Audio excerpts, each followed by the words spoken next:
L'effet tunnel quantique. Accrochez-vous bien, parce qu'on parle là d'un des phénomènes les plus étranges de l'univers.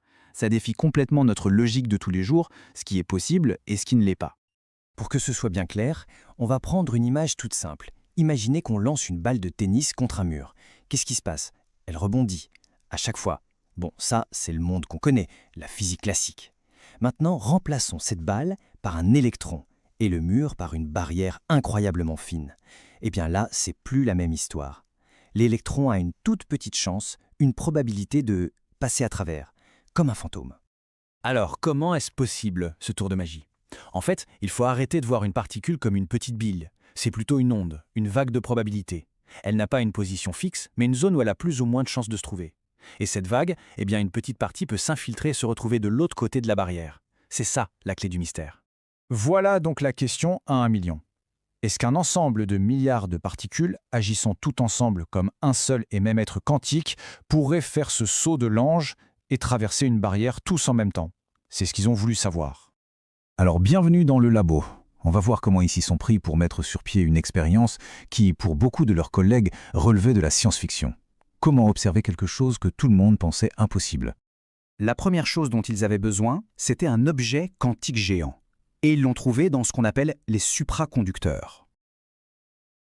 Dedans, quand on refroidit très très fort, les électrons se mettent en couple pour former des paires de Cooper. Et des milliards de ces paires se synchronisent et se comportent comme une seule et immense onde quantique.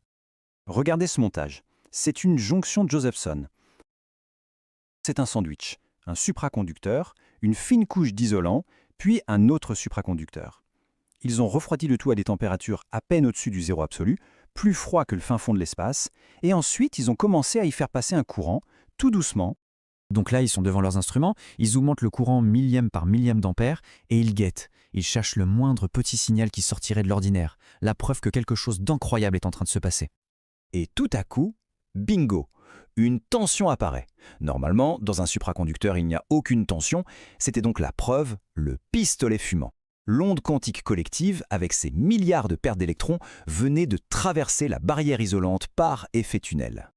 Mais là, on pourrait se dire, attendez une seconde, et si c'était juste la chaleur? Après tout, un peu d'énergie thermique, une petite vibration, ça pourrait aider le système à franchir la barrière, non?